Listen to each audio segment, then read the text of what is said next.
Que me acompañe con su Biblia. Quiero hablarle acerca de el proceso. Diga conmigo, el proceso. ¿Sí? El mensaje de esta noche se llama tiempo de promoción. ¿Sabe lo que es una promoción? ¿Sí? Cuando usted pasa de grado, amén, usted está promocionado. ¿Sí? Cuando en el trabajo le llaman y le dicen, le vamos a dar una promoción, un ascenso. Diga conmigo, tiempo de promoción. Pégale un codazo al que tiene al lado y diga, ha llegado el tiempo de tu promoción. Amén. Fíjese lo que dice la palabra. Quiero que me acompañe con su Biblia. ¿Sí? Quiero que me acompañe con su Biblia al libro de Primera de Samuel capítulo 30 versículo 1. Primera de Samuel capítulo 30 versículo 1. Mientras usted va buscando, le cuento, estoy casado hace 13 años y estoy cumpliendo aniversario de casado, y siempre mi esposa me dice, cada vez que nosotros cumplimos aniversario de casado, vos estás de viaje. Y bueno, eso es algo que Dios viene haciendo con nosotros desde que nos casamos, desde antes que yo me casara. A los 18 años empecé a predicar el evangelio en diferentes lugares y yo no he parado. Ya voy a cumplir 40 ahora el año que viene y todavía Dios no paró conmigo. Amén. Así que ya llevamos varios años, mi esposa ya me conoció de esta manera, así que ahora se las tiene que aguantar. Amén. Fíjese, aleluya, gloria a Dios. ¿Quién es el gallo? Dijo el Córdoba. Fíjese lo que dice la palabra. Primera de Samuel capítulo 30 versículo 1. Cuando David y sus hombres vinieron a Siclag, el tercer día, los de Amalec habían invadido el Negev y en Siclag, y habían asolado a todo Siclag, y le habían prendido fuego, y se habían llevado cautiva a las mujeres y a todos los que estaban allí, desde el menor hasta el mayor. Pero a nadie habían dado muerte, sino se los habían llevado al seguir su camino. Vino pues David con los suyos a la ciudad y habían sido llevados cautivos. Perdón, espérenme un segundito, se me corrió un poquito. Vino pues David con los suyos a la ciudad y he aquí que estaba quemada y sus mujeres y sus hijos e hijas habían sido llevados cautivos. Entonces David y la gente que con él estaba alzaron su voz y lloraron hasta que les faltaron las fuerzas para llorar. Fíjese, dice el versículo 6, y David se angustió mucho porque el pueblo hablaba de apedrearlo, pues todo el pueblo estaba en amargura de alma, cada uno por sus hijos y por sus hijas, mas David se fortaleció en Jehová su Dios. Amén. Levante su mano ahí donde está, dígale, Señor, necesito que me hables esta tarde. Espíritu Santo, oramos para que esta tarde sea una tarde poderosa, una tarde donde tú puedas hablarnos, donde tú puedas manifestarte y donde los milagros sobrenaturales de Dios se activen en nuestra vida, en nuestro corazón, en el nombre de Jesús. Amén y amén. Fíjese, hay una palabra que a mí me llama mucho la atención en todo este texto, y es que la Biblia dice que cuando ellos encontraron la ciudad asolada, lloraron hasta que les faltaron la fuerza para llorar. Yo no sé si alguna vez usted ha pasado por una situación, una circunstancia donde usted lloró hasta que ya no le salían lágrimas, ¿verdad? ¿Cuántos de nosotros hemos pasado por esa situación? Yo creo que todos los que estamos aquí en algún momento de nuestra vida hemos llorado hasta que no nos quedaron fuerzas para llorar. Fíjense, David se va a hacer la obra del Señor, va a hacer lo que Dios lo mandó, y cuando él vuelve, fíjense, él encuentra toda una ciudad asolada, quemada, destruida completamente. Pero fíjense, yo entiendo de que David en su corazón, él pensaba, David es el escritor de muchos salmos como este que dice, el ángel de Jehová acampa alrededor de los que le temen y los defiende. David es el escritor de ese salmo que dice también, que no se dormirá el que te guarda, ni se adormecerá el que guarda a Israel. David daba por sentado de que Dios iba a cuidar de su familia, iba a cuidar de su pueblo, iba a cuidar de su ciudad. Pero fíjense, al llegar a la ciudad donde él vivía, la Biblia dice que todo lo contrario, en vez de Dios haber cuidado lo que él tenía, él encontró todo destruido, quemado. Pero fíjense, a mí me llama la atención que nunca David se quejó. Nunca él se quejó y levantó la voz y dijo: Señor, yo fui a hacer tu obra, fui a servirte, fui a hacer lo que vos me mandaste y mira cómo encuentro mi casa. ¿Me entiende? Nunca usted va a encontrar a David quejándose en contra de Dios por lo que había sucedido, sino que David, la Biblia dice que él también lloró. Pero hay algo que dice la Biblia, que él se fortaleció en Jehová. ¿Me entiende? Ahora fíjense, hay una capacidad que tiene el diablo, el enemigo, y es de robarnos el fruto de nuestro trabajo, de nuestro esfuerzo. El diablo nunca te afecta en el momento donde tú empiezas. Siempre el diablo afecta el final, el final del proceso, porque él te roba siempre el fruto. Porque ¿sabe lo que es usted? Ustedes viven en una zona productiva. ¿Sabe lo que es para un productor sembrar la tierra? Sí, esperar los meses que la tierra germine la semilla, que crezca la planta, estarla cuidando, regando, abonando, invertir tiempo, dinero. Y cuando ya el fruto está listo, el tomatito está listo, viene una manga de piedra y se lleva todo. ¿Sabe la frustración que siente alguien que estuvo meses trabajando, esforzándose para conseguir el fruto de la tierra, y que al último momento, cuando ya está listo, viene algo y se arrebata ese fruto? ¿Quién lo sabe más que una mujer que ha esperado 9 meses a un bebé? Y muchas mujeres que pierden en el último momento, pierden el fruto de su vientre. La frustración es tan grande que a veces mujeres que después nunca más quieren volver a intentar tener un hijo. ¿Me entiendes? Porque el diablo lo que desea es que vos te frustres, que vos te canses, que vos digas: no lo voy a intentar de nuevo. Lo que Satanás siempre desea de la iglesia es que la iglesia sea frustrada en sus sueños. ¿Me entiendes? Y la Biblia dice que ahí estaba David, venían con los botines, venían victoriosos, cantando. Quizás muchos habrán dicho: hoy voy a encontrarme con mi esposa, voy a encontrarme con mi hijo, tanto tiempo que no los veo. Y cuando ellos llegan a la ciudad, en vez de encontrarse con sus hijos, con sus esposas, lo único que encuentran es destrucción. ¿Me entiende? Y la Biblia dice que cuando David llegó, dice que todos los hombres lloraron. ¿Me entiende? Porque fíjense que el llorar no tiene que ver con una condición espiritual, de que usted está: no, este llora porque está mal. No, estos hombres lloraron porque encontraron en ese momento una situación desoladora. Encontraron una situación que ellos no podían solucionar con su propia fuerza. ¿Me entiende? Y ellos, dice la Biblia, que lloraron hasta que se cansaron. Pero fíjense, la Biblia dice que David se angustió en gran manera. Pero ¿sabe que la angustia de David no tiene que ver con la situación que está viviendo? David no está angustiado porque no encuentra a su mujer y a sus hijos. David no llora porque la ciudad está quemada. No está angustiado porque la ciudad está quemada. El problema de David es escuchar lo que la gente está hablando, está murmurando.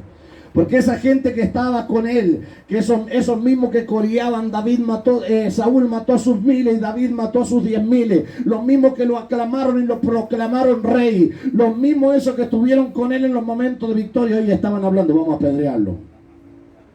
Porque es fácil estar con alguien cuando todo va bien. Es fácil apoyar al pastor cuando todo va bien, cuando la iglesia crece, cuando todos estamos bendecidos. Ay, pero cuando viene el problema, ahí se acabó, lo apedreemos.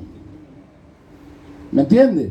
Entonces fíjese, la Biblia dice que el corazón de David se entristeció, no por la situación, no por la circunstancia, porque David es un hombre que conoce a Dios, que entiende el corazón de Dios. Pero lo que a él le duele es que esa misma gente que ayer lo apoyó, que ayer salió a la batalla a dar la vida con él, hoy están hablando de apedrearlo.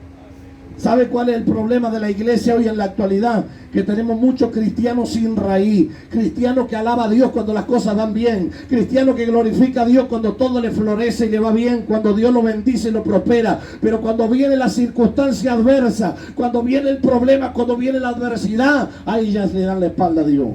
Acá no pasa, ¿no? Gloria a Dios. Pégale un codazo al que tiene al lado y decirle: hey, te están hablando. Aleluya.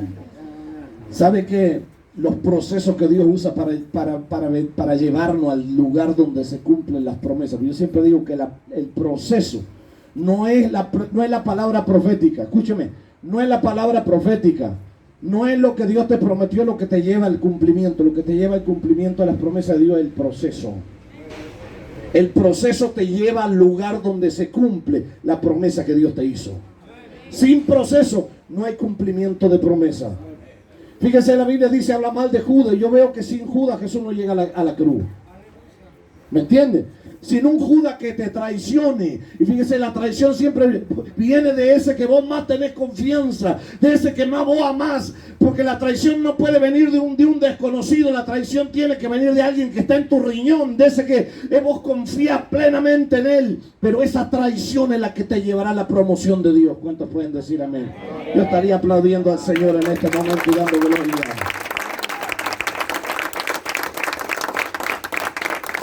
Fíjese, David sabe que Dios ha permitido esta situación.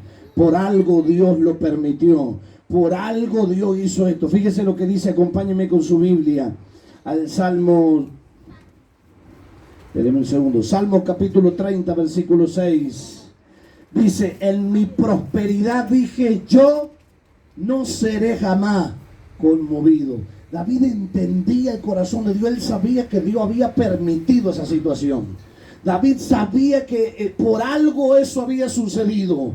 Porque nada de lo que le sucede a un hijo de Dios es porque sí. La Biblia dice que todas las cosas nos ayudan a bien. Dígale que tiene al lado, hey, son todas, no algunas. Pasa que nosotros, ay, Señor me bendijo con un autito, eso me ayuda bien. Ahí se me fundió el motor, eso me ayuda mal. ¿Me entiende? Todo lo que usted hace todos los días le ayuda a bien. Todas las cosas nos ayudan a bien. Eso es lo que nos tenemos que mentalizar como hijos de Dios. Entender de que el proceso, usted puede vivir toda su vida renegando del proceso y llorando por los rincones. Ay, que Dios no me bendice. Ay, que Dios que esto, Señor, que aquello. Viva llorando, viva sufriendo. O cambie la mentalidad y entienda de que ese proceso que usted está viviendo, de que esa situación adversa, esa enfermedad que tenés, ese problema económico que tenés, te va a llevar a tu próxima victoria, te va a llevar a tu tiempo de promoción.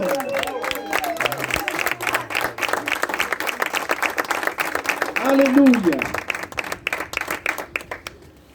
Los cristianos que no tienen raíces alaban a Dios solo cuando hay bendición. El problema es que el cristiano que cuando usted echa raíces, usted entiende de que en tiempo de bendición, en tiempo donde hay pobreza, en tiempo donde hay necesidad, en cualquier tiempo usted tiene que alabar a Jehová. ¿Cuántos pueden decir amén? ¿Cuántos pueden decir amén? Aleluya.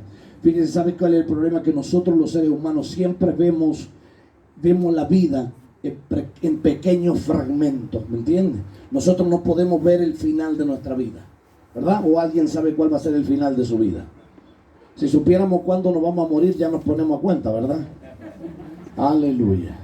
Pero fíjese cómo nosotros vemos la vida en pequeños fragmentos. Cuando se nos permite entender y comprender que el Dios de los cielos es el Dios que camina por una línea de tiempo diferente a la que nosotros vivimos. Nosotros vivimos en una línea de tiempo, el tiempo crono. Este que no perdona, este avanza y usted nunca puede volver atrás. Usted puede solucionar cosas para adelante, pero nunca para atrás. Hay gente que vive llorando por errores que cometió en el pasado. Olvídese. Deje de culparse por cosas que cometió en el pasado. No se culpe más. No intente cambiar nada del pasado, porque usted jamás podrá cambiar algo que hizo en el pasado. Por más terrible que sea. Hace un tiempo atrás, uno de mis vecinos del fondo de casa, él mandó a su hija con su esposa a la ciudad de Córdoba. Nosotros vivimos en el Valle Serrano, entrar en la sierra, y él mandó a su hija y en un accidente de tránsito murió su hija. Y yo fui a verlo, él habiendo conocido el evangelio, dice: ¿por qué no dejé a mi hija en la escuela? ¿Por qué no me quedé con ella? ¿Por qué no se rompió el auto en el camino? Y hay gente que cuando sucede algo así intenta encontrarle un por qué no pasó esto, pero no pasó. Y usted no puede cambiar lo que pasó. Usted no puede cambiar el desastre que se hizo su vida. Si usted tomó una mala decisión, esa mala decisión usted no la puede cambiar.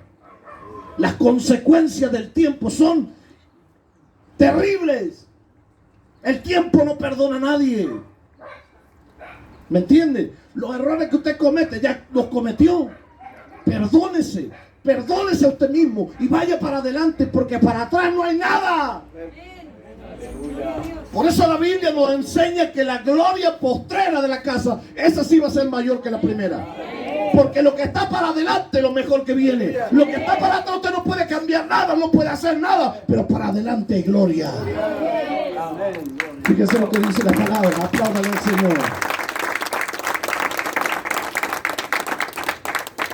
Fíjese lo que dice y nos enseña la palabra. Dice que David está en esa circunstancia terrible, ¿sí? Todos están llorando pensando en apedrearle a David. ¿Qué soluciona? ¿Qué soluciona? Para atrás no puede nada, tiene que ir a buscar la bendición. La Biblia dice que David salió de ese lugar con un montón de hombres y fueron a recuperar lo que habían perdido. Porque usted no puede solucionar nada llorando. Usted no puede solucionar nada lamentándose de los errores que cometió en el pasado, o de lo que no hizo, o de lo que pudo haber hecho. Usted tiene que salir a armarse en este tiempo y decir: voy para adelante, porque allá adelante está la bendición, allá adelante está la victoria, allá para adelante Dios me dijo que la gloria postrera de esta casa va a ser mayor que la primera. Aleluya, aleluya. Hay dos formas de vivir un proceso de Dios: llorando toda la vida y lamentándose y quejándose delante de Dios. ¿Cuántos se han quejado alguna vez? A ver. Ay, ¿Cuántos no se han quejado alguna vez? No, yo, Señor, ¿por qué? Señor, ya no aguanto más. ¿Cuántos han dicho: Señor, ya no aguanto más, Señor? Somos quejones delante de Dios. Vivimos quejándonos por esto, por el otro, que me falta esto, que me sobra esto, que aquí, Señor, la panza, las mujeres, que al Señor, ¿por qué no me adelgazo? ¿Verdad? Nos vivimos quejando. Los seres humanos son una planta de queja. Fabricamos queja. Pero fíjense, yo no encuentro ningún hombre de propósito en la Biblia que se queje del proceso que está viviendo. Usted nunca va a encontrar a David quejándose en contra de Dios por las cosas que le han pasado.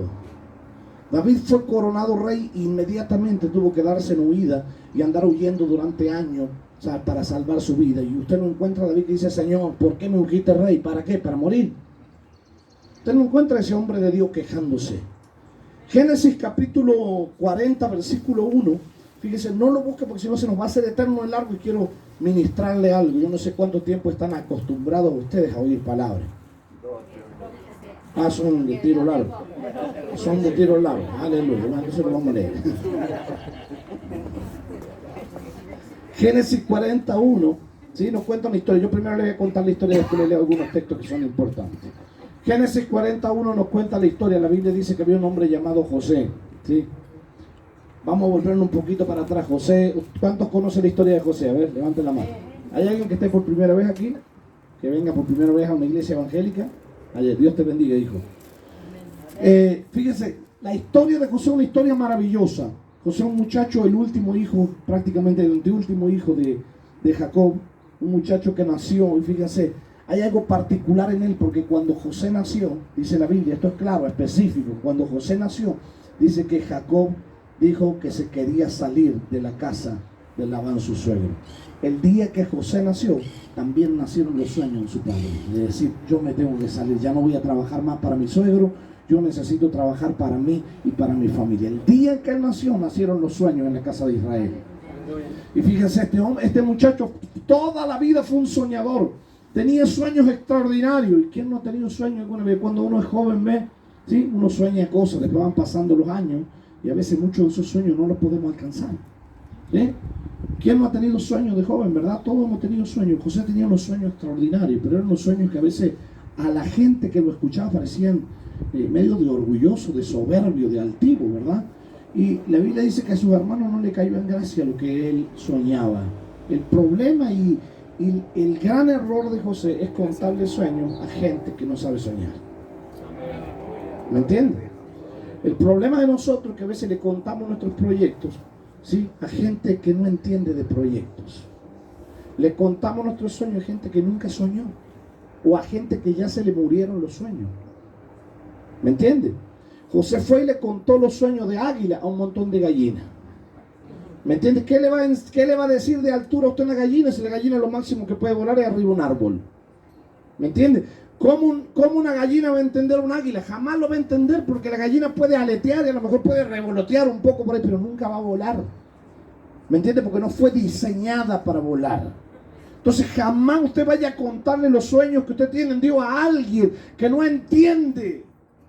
¿Sí? Porque lo van a tratar como un loco. Cuando yo era chiquito, ¿sí?, cuando yo nací en casa de pastores, y yo me acuerdo que nosotros teníamos una banda ahí con los chicos del barrio, ¿me entienden? Y yo siempre era el predicador, ¿eh? Los otros tocaban los instrumentos, hacían un instrumento con tablas, con palos, con tarros. ¿Quién no ha hecho eso de chico, no? Y ahí tocaban la batería mi hermano. Yo siempre era el predicador. Usted sabe que con los años, todos esos chicos que estaban ahí conmigo hoy son los músicos de la iglesia. ¿Me entiendes? Porque los sueños se alcanzan, los sueños se cumplen, los sueños se conquistan. El problema es que José le terminó contando sueños a gente que nunca se atrevió a soñar. ¿Me entiendes? Fíjese, ¿de dónde viene el gen del sueño dentro de José? Esa genética de soñador. Viene de su papá. La Biblia dice que cuando él hizo un trato con Labán, le dijo: a partir de hoy mi salario va a ser este. Todas las ovejas que salgan manchadas son mías. Las otras lisas son tuyas. ¿Y sabe lo que hizo? Dice que fue y buscó unas varas de álamo y las cortó y le simuló las manchas a la oveja. Y dice que se las puso en los abrevaderos. Y las ovejas, cuando tomaban agua mirando esas varas manchadas, nacían manchadas las ovejas. Fíjese esto, es una locura. Porque yo que sepa, las ovejas nacen manchadas o lisas por una cuestión genética. ¿Me entienden? En otras palabras, usted no puede mirar la foto de Brad Pitt mientras está con su esposa y pretender que su hijo le salga igual a Brad Pitt. ¿Me entienden? Porque no funciona así. Si usted es negro, su esposa es negra y el chico le nace rubio, ahí hay un problema. No le deje que le metan ese cuento de que estaba mirando la foto de Brad Pitt en el momento. Pero este hombre, Dios le dio un diseño. Dios le dio una estrategia. Le dijo: ve y pon ahí en los abrevaderos. Las ovejas nacían manchadas. Porque esto es una cuestión de diseños de Dios. Cuando José empieza a soñar y va a darle cuenta a sus hermanos, despertó envidia. Porque no hay peor cosa para un envidioso que un soñador. Hola. No hay peor cosa para la envidia que un soñador loco. ¿Me entienden? Entonces, ¿sabe lo que hicieron? La Biblia dice que los hermanos le terminaron traicionando y le vendieron. Uno que se llamaba Judá. Diga conmigo, Judá. Fíjense, porque la historia de José es muy particular en la Biblia, porque tiene que ver con una cristofanía, lo que decimos los teólogos. Porque tiene que ver con una representación de Cristo en el Antiguo Testamento. Fíjese, uno llamado Judá le vendió por moneda de plata. Casualidad que cuando Jesús viene a la tierra, uno llamado Judas, que es el mismo nombre, nada más que uno está en hebreo y el otro está en griego, le termina vendiendo a Jesús por moneda de plata. ¿Se da cuenta? Y la Biblia dice que allá fue a parar a José. Y José se podría haber quejado. Estaba en la casa de Potifar siendo un sirviente.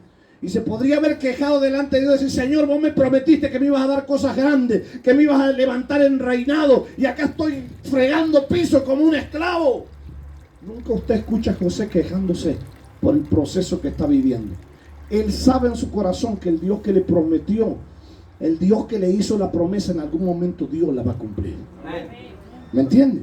Nunca usted ve a José en el peor momento de su vida quejándose de Dios. No dice la Biblia en ningún lado que José se quejó. ¿Me entiende? Fíjese, la Biblia dice que él estuvo en Potifar durante muchos años. Y hay algo que pasa en la casa de Potifar, y esto quiero que me preste atención. En la casa de Potifar dice que Dios prosperó a Potifar a causa de la unción, a causa de la gracia que había en José. Y fue bendecido todo lo que había en la casa del hombre, y el hombre lo puso al frente de toda su casa. ¿Me entienden? Pero Potifar, ¿sí? La casa de Potifar es un espíritu del diablo. Yo le voy a explicar por qué. Porque cuando Potifar le dijo: todo lo que está en mi casa está bajo tu mano, pero recuerda, yo estoy encima de ti. Potifar es un sistema que el diablo usa para mantener conforme a muchos cristianos.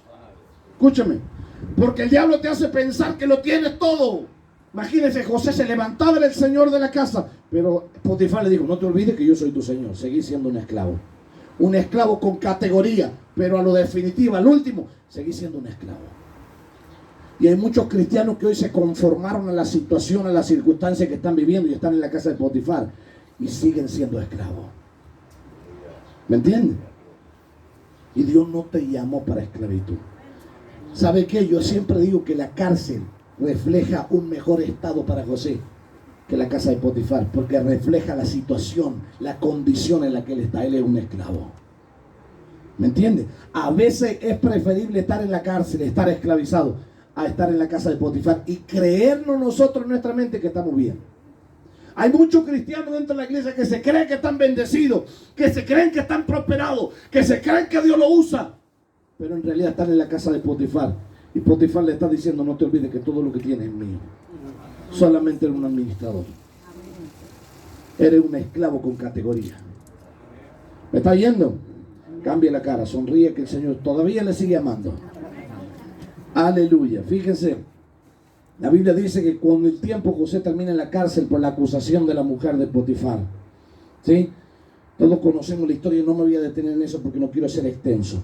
Pero la Biblia dice que él termina en la cárcel. Ahí en la cárcel dice que en ese lugar donde él estaba, la gracia de Dios también lo acompañó, porque la gracia de Dios no te deja. La gracia de Dios es algo que no te va a abandonar. ¿Me entiendes? Porque la promesa de Dios no vas a vivir aflicción. La promesa de Dios nunca fue yo te voy a proteger de todo en el mundo. La promesa de Dios es yo voy a estar contigo todos los días hasta el fin del mundo. Fíjense, la Biblia nos dice que el Señor libró a Daniel del foso de los leones, pero sí le tapó la boca a los leones. La Biblia nos dice que Dios libró a aquellos varones del horno de fuego, pero Él entró con ellos al horno de fuego. Jesús nunca te va a dejar. La promesa de Dios es yo estoy contigo todos los días hasta el fin del mundo. José estuvo en la cárcel y la Biblia dice que la mano de Dios prosperó a José en la cárcel, porque aún en los peores momentos de tu vida, aún en la cárcel, Dios va a hacer que la gracia de Dios te bendiga. Y la Biblia dice que el jefe de la cárcel lo puso al frente de todo lo que tenía. Y en ese lugar, en la cárcel, la Biblia dice que él conoció a dos personas. Quiero que me preste atención. Uno dice la Biblia que es lo que dice la Biblia. Aconteció, dice el versículo 1 del capítulo 40. Aconteció después de estas cosas que el copero del rey de Egipto y el panadero delinquieron. Diga conmigo, robaron. Robaron contra su señor, el rey de Egipto. Y se enojó Faraón contra sus dos oficiales y contra el jefe de los coperos y contra el jefe de los panaderos, y los puso en prisión en la cárcel del capitán de la guardia, en la cárcel donde estaba preso José. Fíjense lo que pasó. Estos dos hombres, fíjense, uno copero, uno que tiene que ver con el vino, diga conmigo. Uno con el vino y el otro con el pan. Fíjense, José está en la cárcel. 3 años estuvo José en la cárcel. Diga conmigo, 3 años. Usted no escucha a José quejándose y decirle, Señor, ¿por qué me has traído a este lugar? Usted no escucha a José diciéndole, Señor, ¿hasta cuándo voy a estar en la cárcel? Usted no escucha a un José diciéndole, Señor, yo soñé sueños, yo tuve visiones, yo vi lo que tú ibas a hacer conmigo y ahora estoy en esta pobreza, en esta miseria, en esta situación, en esta cárcel de oscuridad. Usted nunca escucha a José quejándose de lo que Dios está haciendo. Un hombre que entiende el proceso, que entiende que el proceso lo va a llevar al lugar donde se cumplen las promesas de Dios. Ahora fíjese lo que dice la Biblia. Estos dos hombres estaban ahí, un copero y un panadero. Esto es para entendido, escúcheme bien. La Biblia dice que estos dos hombres soñaron un sueño en ese lugar, ¿sí? Y José pudo interpretar el sueño de uno y el sueño del otro. La Biblia dice que cuando José interpretó primero el sueño del copero y le dijo, tu sueño significa que en 3 días vas a ser restituido a tu posición y el rey te va a mandar a llamar. Fíjese, hay algo que le pide José al rey. Dice, cuando tú estés allá, acuérdate de mí. ¿Ves? Cuando tú seas restituido, acuérdate de este hombre que interpretó tu sueño. Pero cuando usted lee más adelante, la Biblia dice que el hombre se olvidó. Diga conmigo, los hombres se pueden olvidar de vos. Los hombres siempre se olvidan de vos. ¿Sabe cuánta gente ha ayudado a otro? Y después, ayúdame cuando estoy abajo y se olvidan. ¿Sabe cuánta gente yo ayudé muchas veces y después cuando yo necesité una mano, no me conocían? ¿No le ha pasado a usted? Bueno, a José le estaba pasando esto. Imagínese el corazón de José. Señor, yo no veo a José quejándose, pero yo me imagino ahora dicho, Señor, este hombre que yo tanto ayudé hoy se olvidó de mí. ¿Cuánta gente se ha olvidado de vos? ¿Cuánta gente te dio la espalda cuando vos le diste la mano en momentos de adversidad? ¿Sabe que nosotros como pastores hemos visto cientos, miles de personas en nuestra iglesia que le ayudamos, le bendecimos, le ayudamos a levantarse del pozo, le ayudamos a salir de la depresión, le ayudamos económicamente, le apoyamos financieramente, mandamos a sus hijos a estudiar a Córdoba, y cuando todo pasó, cuando la tribulación pasó, cuando Dios los prosperó y los bendijo, se salieron y se fueron. Ahora fíjese, la Biblia dice que cuando vino el panadero para que le interpretara su sueño, porque también había tenido un panadero, al panadero no le gustó nada la interpretación de su sueño, porque le dijo, tu sueño significa que de aquí a 3 días te van a colgar y los cuervos van a comer tus ojos. Aleluya. Ya son esas interpretaciones, esas profecías que a nadie le gusta escuchar, ¿verdad? Y ahí estaba, pero hay algo poderoso en esto. Fíjense, hay dos personas, un copero y un panadero. Cuando Jesús estuvo en la cruz había dos personas a su lado, ¿sí? Uno que le dijo: Señor, ten misericordia de mí, acuérdate de mí cuando venga en tu reino. Y el Señor dijo: de cierto te digo que hoy estarás conmigo en el paraíso. Pero hay otro que está al lado, que también, que estaba por delinquir. Los dos estaban por delinquir, porque ese momento de José en la cárcel, en la figura de Cristo en la cruz. Hay dos hombres que están por delinquir al costado de Jesús. Dos hombres estuvieron con José en la cárcel. Uno fue al reino y al otro le comieron los cuervos los ojos. ¿No dice eso en la Biblia? Y esto no es casualidad, porque en la Biblia nada es casualidad. Fíjese, hay algo más poderoso aún en esto, y aquí está la revelación, preste atención. Fíjense, uno era el copero y el otro era panadero. Uno tenía que ver con el vino y otro tenía que ver con el pan. José entendió y tuvo en ese momento ahí en la cárcel la mayor revelación que alguien en el Antiguo Testamento haya tenido de la cruz. Lo que José está viendo en la imagen de la cruz. Sí, de cierto, el vino, la sangre tiene que vivir para siempre, pero el pan tiene que morir, el cuerpo tiene que morir, el panadero tiene que morir, porque el cuerpo de Jesús tenía que morir, pero la sangre era la que iba a vivir para darnos vida en abundancia. ¿Cuántos están entendiendo esta palabra? Aleluya. Fíjense, la Biblia dice que los días pasaron 2 años más después de este momento en que aquel hombre fue restituido. Y un día, fíjense, cuando el hombre se olvida, hay algo que Dios siempre tiene un plan B. Pegarle un codazo al que tenía al lado y decir: Dios siempre tiene un plan B. Porque, fíjense, la Biblia dice que el copero se olvidó. Porque los hombres se olvidan, pero Dios nunca se olvida de las promesas que Él te hizo. Dios nunca se va a olvidar de las promesas. Y Dios empezó a activar su plan B. Y empezó a hacer que el rey soñara sueño. Lo empezó a atormentar, a volver loco. Para que porque ese hombre tenía que ir a buscar a José. Y un día desesperado, después de haber intentado por todos los medios Faraón, o el copero, se acordó. Yo en la cárcel conocí a un muchacho llamado José. Tráiganlo inmediatamente. ¿Sabe que cuando los hombres se olvidan de vos, Dios inmediatamente activa cosas sobrenaturales? Va a haber cosas sobrenaturales que te van a acontecer en este tiempo. Va a haber cosas sobrenaturales que Dios va a activar en este tiempo. Cuando los hombres se olvidan de vos, Dios se va a glorificar de otra manera. Fíjese lo que dice la palabra. Dice que ahí fue José y lo mandaron a llamar. ¿Sí? Hay algo que se activa en ese momento, que la gracia de Dios hace que se active en la vida de José. Primero, la gracia hace que se active una unción que se llama recomendación. Diga conmigo, recomendación. Hubo alguien que en ese momento se acordó, aquel que se había olvidado. Dios le dijo: acordate que hay alguien que vos tenés que recomendar. Va a haber, en este tiempo quiero declararte de parte de Dios que va a haber gente que te va a recomendar. Van a hablar bien de vos. Alguien te va a recomendar en este tiempo. Alguien va a hablar bien de vos en este tiempo. Fíjense, ¿sabe que yo entiendo que el evangelio crece con el poder de la recomendación? ¿Sabe por qué yo estoy aquí? Por el poder de la recomendación.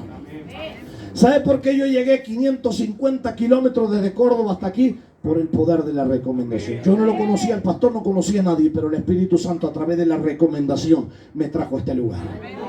Yo quiero declararte que en este tiempo la gracia va a hacer que se active la unción de la recomendación.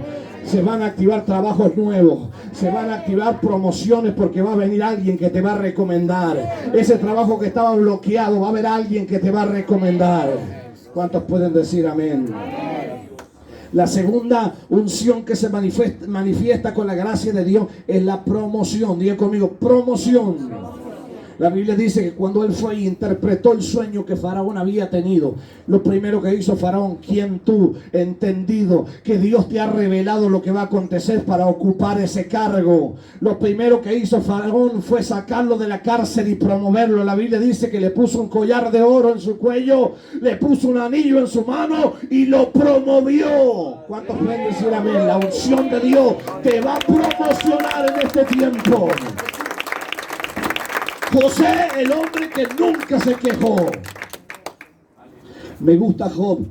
Porque joven, un momento de su vida, en el peor momento de su vida, yo no creo que haya nadie en la historia que haya pasado un proceso tan fuerte como el que pasó Job, porque la Biblia dice que en un día él perdió todo lo que tenía, perdió sus 7 hijos, perdió sus bienes, perdió su salud, todo lo que tenía en un solo día.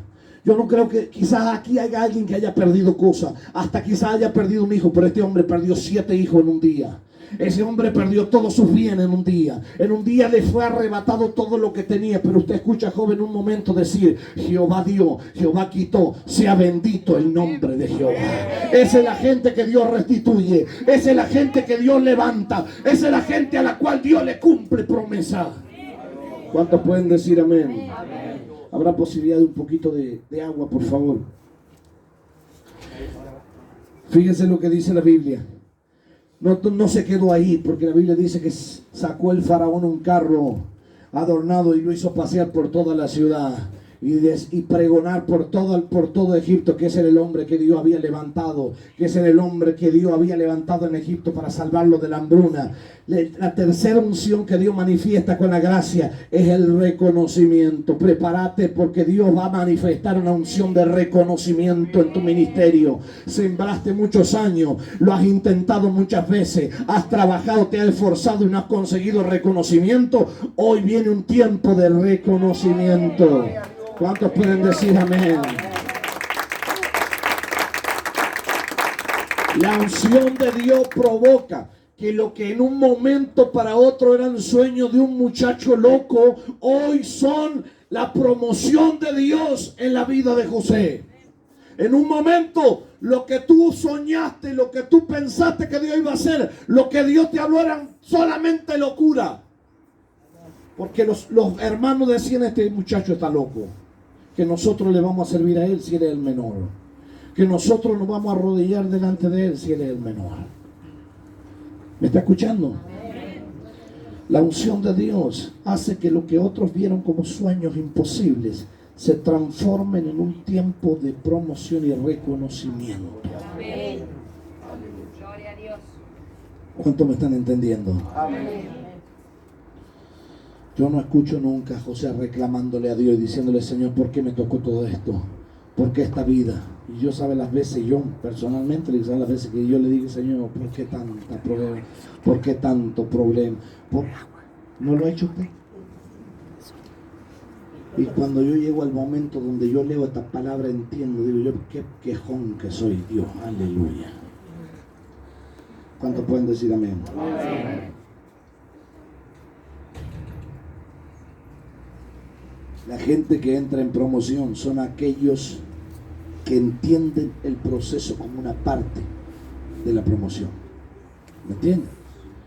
La gente que entra más rápido en la bendición es la gente que entiende que el proceso que está viviendo es la herramienta que Dios está usando para llevarlo al lugar donde se cumplen las promesas de Dios. ¿Me entienden? Mientras usted siga viendo el proceso como su enemigo, mientras usted siga viendo al traicionero como su enemigo, ¿me está oyendo? Mientras usted siga viendo a ese pariente que le hace la vida imposible como el enemigo, mientras usted siga viendo a ese patrón que usted tiene que le hace la vida imposible como el enemigo, usted no va a alcanzar promoción. Pero cuando usted entienda que todas esas cosas que están sucediendo son cosas que Dios permite para llevarlo a un lugar específico donde Dios va a poder cumplir las promesas que le hizo en ese momento, créame que usted va a vivir el evangelio de una manera diferente. Créame que ahí sí la cruz es liviana, es ligera la carga que el Señor le da, pero mientras usted siga renegando con el proceso, usted va a vivir amargado, usted va a vivir afligido, usted va a venir como burro chileno, decimos nosotros allá, con la cabeza, con la trompa por el piso. ¿Cuántos pueden decir amén? Amén. El problema de muchos es que no entienden esto, querido hermano. No entienden que esta es parte de la realidad que nos toca vivir y de la forma en que Dios obra en la vida de la iglesia. ¿Cuántos pueden decir amén? Fíjense, hay muchos cristianos que terminan dormidos, adormecidos, porque les cuesta tanto lidiar con el proceso que terminan dormidos. Muchos terminan muertos espiritualmente porque no entienden que Dios trabaja de esa manera. ¿Me entienden? Fíjense, yo les decía hace un momento que como Dios, los caminos de Dios está en una línea de tiempo diferente. Nosotros vemos pequeñas fracciones de la vida, ¿sí? Pero Dios está en una línea superior de tiempo, que es la línea de la eternidad. En la eternidad hay eternidad pasada, eternidad presente y eternidad futura. ¿Me entienden? Pero cuando Dios nos lanzó a esta tierra, fíjese, cuando Él tomó nuestro espíritu de vida y nos lanzó a la tierra, ¿sí? Dios ya vio toda nuestra vida completa, desde el principio hasta el final. Usted me dice, ¿de dónde está sacando este profeta loco estas cosas? Fíjese, la Biblia dice que cuando Dios habló con la mamá de Sansón, le dijo, a partir de hoy no bebas más vino ni sidra, porque el niño que llevas en tu vientre será nazareo desde su nacimiento hasta el día de su muerte. Dios ya había visto toda su vida, desde el día de su nacimiento hasta el día de su muerte. ¿Me entiende? Yo quiero decirte algo. ¿Usted se cree que Dios no sabía los pecados que iba a cometer Sansón? ¿Usted se piensa que Dios no sabía de todas las macanas, los macanones que se iba a mandar Sansón? Y aún así Dios dijo, este es ungido desde el vientre de su madre hasta el día que se muera. ¿Me entiende? ¿Usted se cree que Dios no sabía de los pecados que usted iba a cometer y aún así Dios decidió llamarlo? ¿Usted se cree que Dios no sabía los errores y las macanas que usted se iba a mandar? Y aún así Dios lo llamó con amor y con misericordia. Porque Dios conoce toda nuestra vida. Dios ya ha visto hasta el final. El problema es que nosotros, como vamos viendo pequeñas fracciones de nuestra vida, nos cuesta entender los caminos de Dios. Nos cuesta entender los procesos. Pero Dios ya ha visto los resultados. Dios ya ha visto lo que Él va a hacer en los próximos años con vos.